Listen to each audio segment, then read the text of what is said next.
One India news కి స్వాగతం. మీకు డీటెయిల్స్ లోకి వెళ్తే శ్రీకాకుళం జిల్లా టెక్కలి నియోజకవర్గ శాసనసభ్యుడు కింజరాపు అచ్చెన్నాయుడు ఈఎస్ఐ స్కామ్లో ఆరోపణలు ఎదుర్కొంటూనే అరెస్ట్ అయిన విషయం తెలిసిందే. ఈ కేసు పూర్వపరాలను వివరిస్తున్న ఏసీపీ జాయింట్ డైరెక్టర్ రవికుమార్. ప్రభుత్వం సంబంధించి ఏమైనా పర్చేజ్ చేయాలంటే డెఫినెట్గా రేట్ కాంట్రాక్ట్స్ ద్వారా పర్చేజ్ చేయాల్సి ఉంటుంది. ఒక ఐటెం ఒక మెడిసిన్ 100 రూపీస్ అంటే గవర్నమెంట్ డిసైడ్ చేస్తుంది. చాలా కంపెనీలు ఫార్మ్స్ ఆ మందులు 100 రూపీస్కి ఇవ్వడానికి ముందుకు వస్తాయి.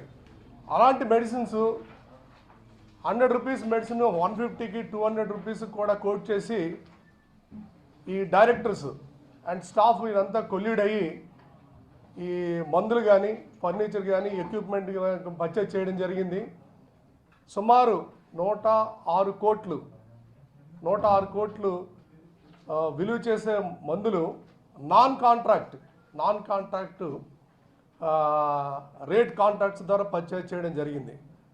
ఇదేంటంటే against government guide lines rules ప్రకారం చేయడం జరిగింది.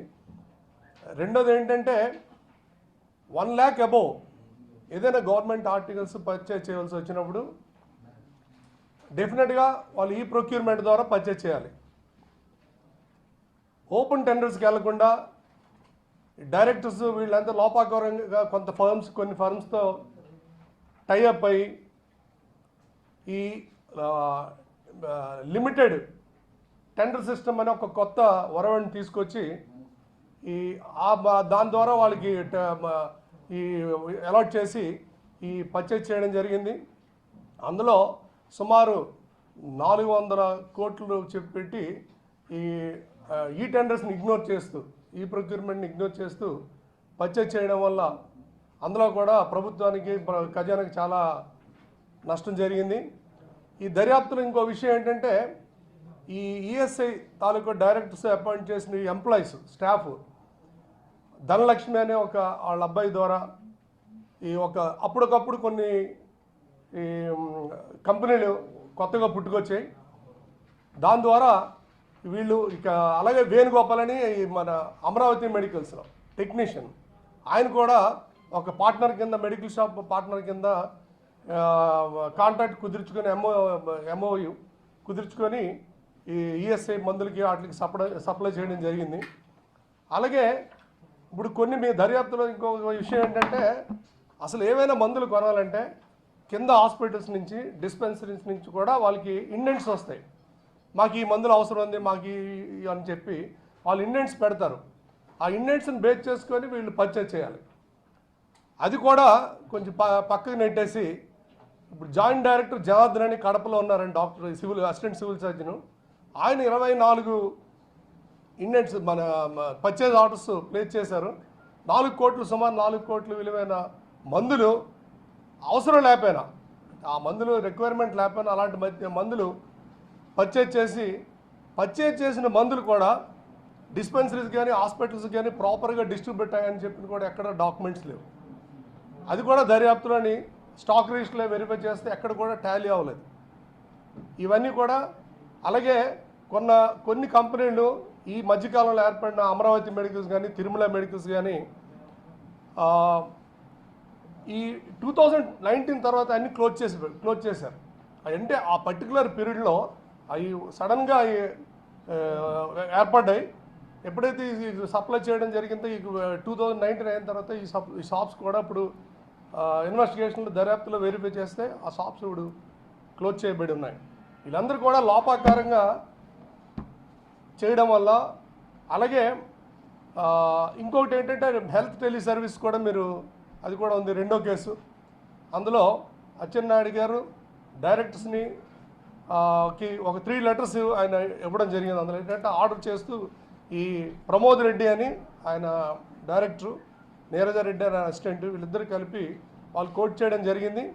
దాంట్లో కూడా ఎటువంటి ఈ టెండర్స్ కానీ కాల్ఫర్ చేయకుండా వీళ్ళు ఎంఓ కుదుర్చుకొని అందులో ఏంటంటే కండిషన్ ఎంఓలో కూడా ఎవరికైతే ఈ ఇన్సూర్డ్ పేషెంట్స్ పర్సన్స్ ఉంటారో ఈఎస్ఐ సంబంధించి వాళ్ళకి ట్రీట్మెంట్ ఇచ్చిన వాళ్ళకి ₹80 చొప్పున కాల్ సెంటర్ వాడుకున్నందుకు ఛార్జెస్ వసూలు చేయాలి. ఎవరైతే ఫోన్ చేస్తారో వాళ్ళు అట్లా కాకుండా వీళ్ళే అంటే మొత్తం టోటల్ 14 లక్షల మంది ఉంటే 14 లక్షల మంది కూడా బిల్స్ క్లెయిమ్ చేయడం జరిగింది.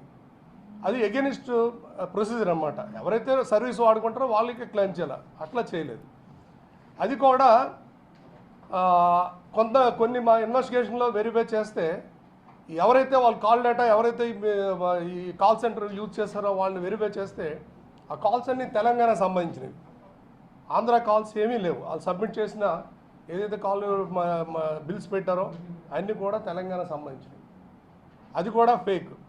నెక్స్ట్ మనందరికీ తెలుసు ఈసీజీ జనరల్గా ఎక్కడైనా ఈసీజీ చేసుకుంటే 200 రూపీస్ ఛార్జ్ చేస్తారు. దానికి 480 పైసా వీళ్ళు అగ్రిమెంట్ కుదుర్చుకున్నారు. అంటే ఇప్పుడు ఎక్కడైనా గవర్నమెంట్ అయింది స్టేట్ కానీ మన పార్ట్ ఆఫ్ అదర్ స్టేట్స్లో కానీ 200 రూపీస్ మ్యాక్సిమం ప్రైస్ ఛార్జ్ చేస్తారు ఫర్ ఈసీజీ. వేరేస్ ఈ పర్టికులర్ ఈ అగ్రిమెంట్లో ₹480 వసూలు చేయడం జరిగింది.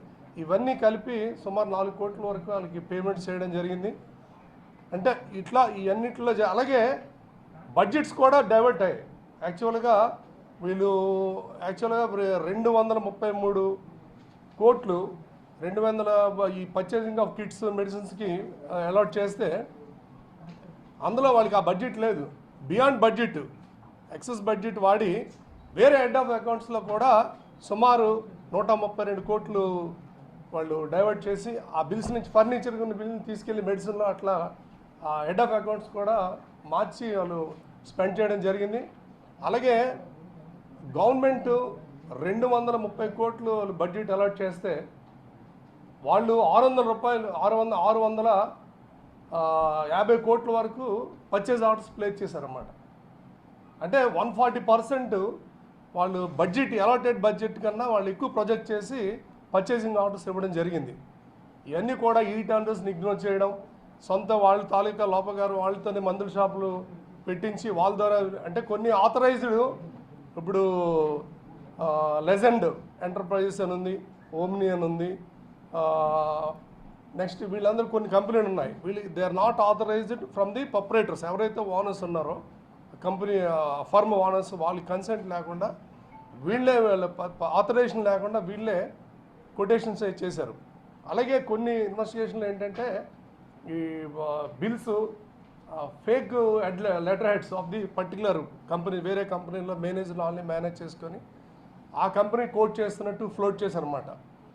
యాక్చువల్గా ఆ కంపెనీలకి నాలెడ్జ్ లేదు, వీళ్ళే చేసి వాళ్ళు హై రేట్స్ వేసి వీళ్ళు ఎవరైతే సప్లై చేస్తారో వాళ్ళు లో కాస్ట్ L1 బిడ్డర్ కింద సెలెక్ట్ చేసుకొని ఈ మొత్తం టెండర్స్ అంతా కూడా వాళ్ళకి అలాట్ చేయడం జరిగింది. ఈ కేసులో ఇప్పటివరకు 12 మంది ముద్దాయిల్ని అరెస్ట్ చేయడం జరిగింది. సుమారు వీళ్ళన్నీ కూడా కోర్టులో ప్రొడ్యూస్ చేయడం జరిగింది.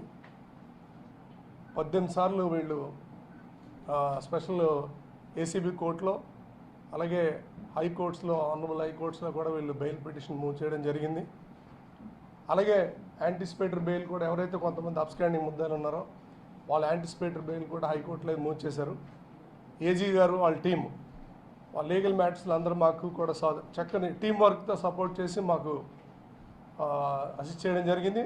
ఆల్ బెయిల్ పిటిషన్స్ కూడా honourable special ACB court and high court bail petitions కూడా డిస్మిస్ చేయడం జరిగింది. ఈ కేసులని దర్యాప్తు కూడా వేగవంతం చేయడానికి సపరేట్ బృందాలు కూడా దీన్ని తిరుగుతున్నాయి. అయితే ఇందులో చాలామంది విట్నెస్లు ఎవరైతే కొంతమంది ఈఎస్ఐ ఎంప్లాయీస్ ఉన్నారో ఇన్స్టిట్యూట్ పర్సన్స్ వాళ్ళని ఎగ్జామిన్ చేయవలసి ఉంది. 2014-16 మధ్యలో ఈ హైదరాబాద్లో ఉంది, అప్పటికి ఇంకా విజయవాడ షిఫ్ట్ అవ్వలేదు, director of insurance medical service office. So అక్కడి నుంచి కొన్ని షిఫ్టింగ్ ఆఫ్ రికార్డ్స్లో అలాగే అక్కడ కొన్ని సాఫ్ట్వేర్లో ఉండడం వల్ల ఇవన్నీ కూడా కొంచెం ఇంకా ఇన్ఫర్మేషన్ ఎవిడెన్స్ అది కలెక్ట్ చేయడం ఉంది. కొన్ని రికార్డ్స్ స్టాక్ రిజిస్టర్లు కూడా వెరిఫికేషన్ జరగవలసి ఉందండి. ఈ కేసు అయితే దర్యాప్తు ఉంది. As early as possible ACB will do proper investigation as per procedure and will file charge sheet as early as possible after completion of just all legal formalities. Custody అయిపోయింది కాబట్టి bail ఇవ్వచ్చు అని చెప్పి petition వేసినట్టు తెలుస్తుంది. దానిపైన మీరేమన్నా?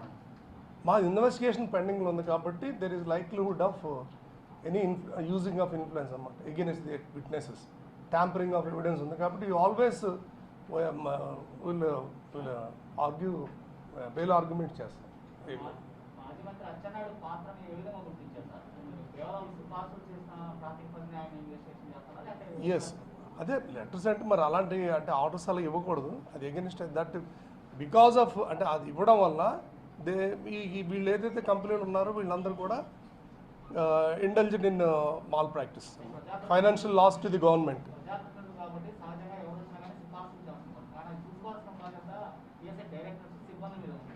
Letter ఇవ్వడం తప్పు, చూసుకోవాల్సిన ఇద్దరు అందుకే అందుకే అందరి మీద కూడా ప్రజాప్రతినిధులు సహజంగా ఎవరు ఇవ్వచ్చు. అంటే ఆర్డర్ చేయకూడదు. You can recommend. Consideration is different from giving order. Particular కంపెనీకి ఇవ్వమని ఆర్డర్ చేయడం is different from examinant consideration is different. సిఫార్సు చేశారో ఆర్డర్ ఇచ్చారు. ఆర్డర్ ఇచ్చారు. దట్ ఈస్ అది అక్కడే కదా.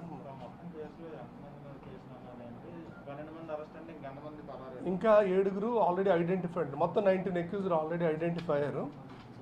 ఇంకా ఒక 5 to 6 అక్యూజ్డ్ దేర్ ఇన్వాల్వ్మెంట్ ఇంకా అండర్ స్క్రూట్నీ ఇన్వెస్టిగేషన్లో అవుతుంది. ఇంకొక వాళ్ళు కూడా establish 5 to 6 more accused add అయ్యే అవకాశాలు ఉన్నాయి. ఎస్ లైక్లీ అంటే their involvement is under scrutiny, their verification అవుతుంది. ఎవరండి? పితాని సత్యనారాయణ గారి మీద కూడా ఆయన కూడా ఉన్నాడు, ఉంది ఎలిగేషన్ ఉంది. Investigation is also on accuse, is absconding apprehend చేయడానికి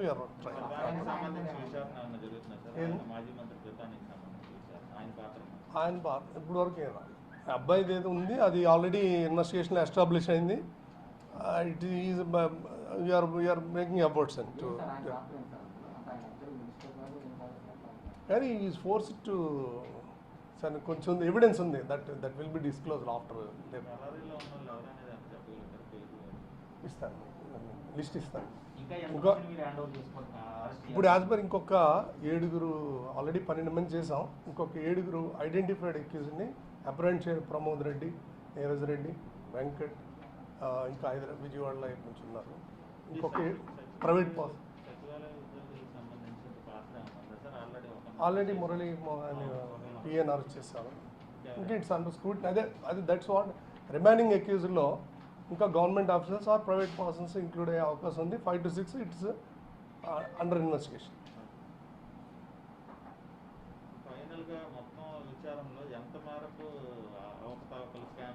అంటే ఇప్పుడు దట్స్ హైదరాబాద్ నుంచి కొన్ని డాక్యుమెంట్స్ అన్ని వెరిఫై చేయాలి. ఇప్పుడు సోఫార్ ఇన్వెస్టిగేషన్లో అంటే ఇవన్నీ మిస్సింగ్ ఆఫ్ ఈ టెండర్స్ కానీ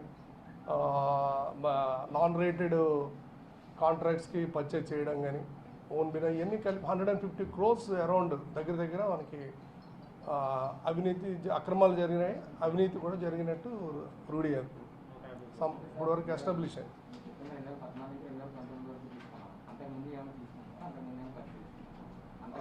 మనకి దిస్ ఈజ్ అంటే ఈ పర్టికులర్ పీరియడ్లో జరిగిందని చెప్పే దాని మీద vigilance enforcement earlier they conducted enquiry. After అనేది సబ్మిట్ చేశారు government in turn again because corruption activity ఉంది కాబట్టి the reference refer to ACB also made A regular enquiry చేసింది. ఎస్టాబ్లిష్ ఉంది, ఎవిడెన్స్ ఉంది, కొంత డాక్యుమెంట్స్ ఉన్నాయి, ఎగెనిస్ట్ రూల్స్ అని చెప్పి చట్టం వ్యతిరేకం కాబట్టి దీని మీద అప్పుడు గవర్నమెంట్ రిపోర్ట్ సబ్మిట్ చేసిన తర్వాత దట్ విల్ రిజిస్టర్. ఇప్పుడే మొత్తం ఈ 975 కోట్లు యాక్చువల్గా 5 years బడ్జెట్ అలాట్మెంట్లో 5 years 150 crores వరకు ఈ పర్చేసింగ్స్ అన్నీ కూడా ఈవెన్ బయోమెట్రిక్స్ కూడా గవర్నమెంట్ ఫిక్స్డ్ రేట్ 10,000. వాళ్ళు ఇప్పుడు వెరిఫై చేసిన రికార్డ్స్లో 50 to 60,000 పెట్టి ఈచ్ బయోమెట్రిక్ కొన్నారు. ఎంప్లాయీస్ అంటే ఆల్ డిస్పెన్సరీకి ఈఎస్ఐ హాస్పిటల్లో ఎంప్లాయీస్ తాలూకు అటెండెన్స్ మెయింటైన్ చేయడానికి each biometric around 100 biometrics purchase చేశారు. They are all costing about 50 to 60,000 each biometric. But government prescribed rate 10,000 కన్నా ఎక్కువ కొంటే బయోమెట్రిక్ గవర్నమెంట్ పర్మిషన్ తీసుకోవాలి. అదంతా ఇగ్నోర్ చేశారు అన్నీ కూడా. దర్యాప్తులు ఈ అంశాలన్నీ బయటకు వచ్చాయి. ఇస్తాను 7 names ఇస్తాను. కంగారు 7 names రిమైనింగ్ యాక్టివ్ అరెస్టెడ్. ఇంకా 7 ఉన్నారు. నేమ్స్ ఇస్తే ఇప్పుడు ఇచ్చేస్తాను.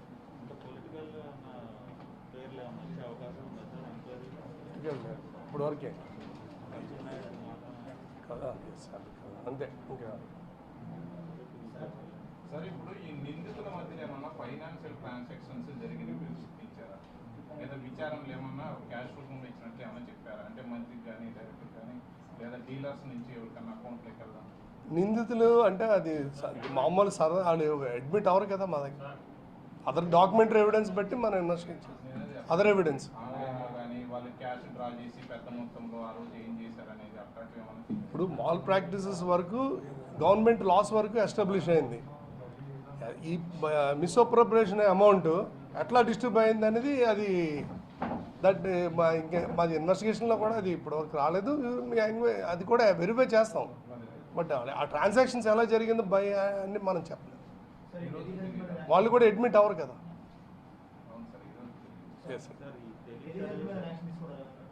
టెలిహెల్త్ ఆల్రెడీ 2 FIRsలో ఒక FIR దాని మీద ఎక్స్క్లూజివ్ అది. ఎస్ ప్రమోద్ రెడ్డి FIR ఉంది. ఆఫీసరు సబ్బినేని నాగమల్లేశ్వరాన్ని నేను అరెస్ట్ చేశారు, కోర్టులో ప్రొడ్యూస్ చేశారు. ఏంటంటే ఈ పెన్షనర్స్ ఎవరైతే డ్రా చేస్తారో పెన్షన్స్ని అది గవర్నమెంట్ అకౌంట్లో క్రెడిట్ చేయకుండా వీళ్ళ అకౌంట్లో బ్యాంక్స్ నుంచి మరి రిటర్న్ అయిపోయిన అమౌంట్ని రికవరీ అమౌంట్ని వీళ్ళు ఈ ట్రెజరీ అకౌంట్లో పే చేసుకొని ఆన్ రికార్డ్ కాకుండా అంటే సర్ప్రైజ్ చెక్లో ఇది మాకు వచ్చిన సమాచారం మీద additional SP and team conduct చేశారు 3/7 అందులో 29 లక్షల వరకు అమౌంట్స్ని ఎప్పటికప్పుడు వీళ్ళు అంటే అన్అకౌంట్ ఫర్గా డ్రా చేసుకుంటూ వీళ్ళు పర్సనల్ యూసేజ్కి వాడుకున్నారు. 29 lakhs అంత రికార్డ్ ప్రకారం అంతా కూడా వచ్చింది. సబ్ ట్రెజరీ ఆఫీసర్ని నిన్న అరెస్ట్ చేసి కోర్టులో మన స్పెషల్ ACB కోర్టు మీద జడ్జి గారు ప్రొడ్యూస్ చేయడం జరిగింది. రిమాండ్ ఇచ్చాను, 15 days రిమాండ్ ఇచ్చాను.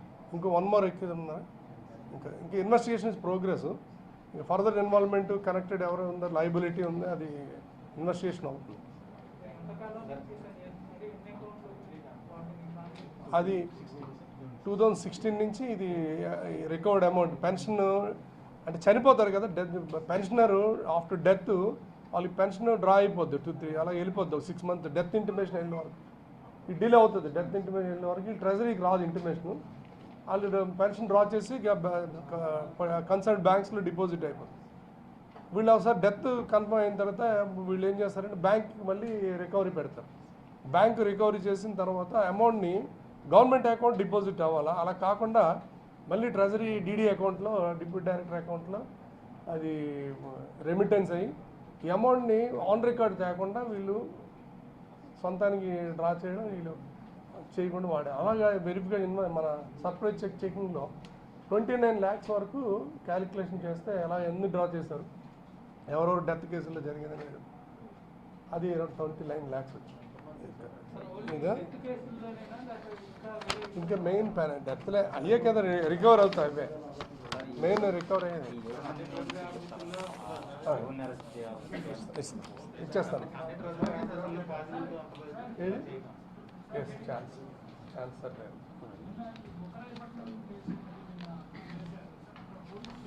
అనంతపురం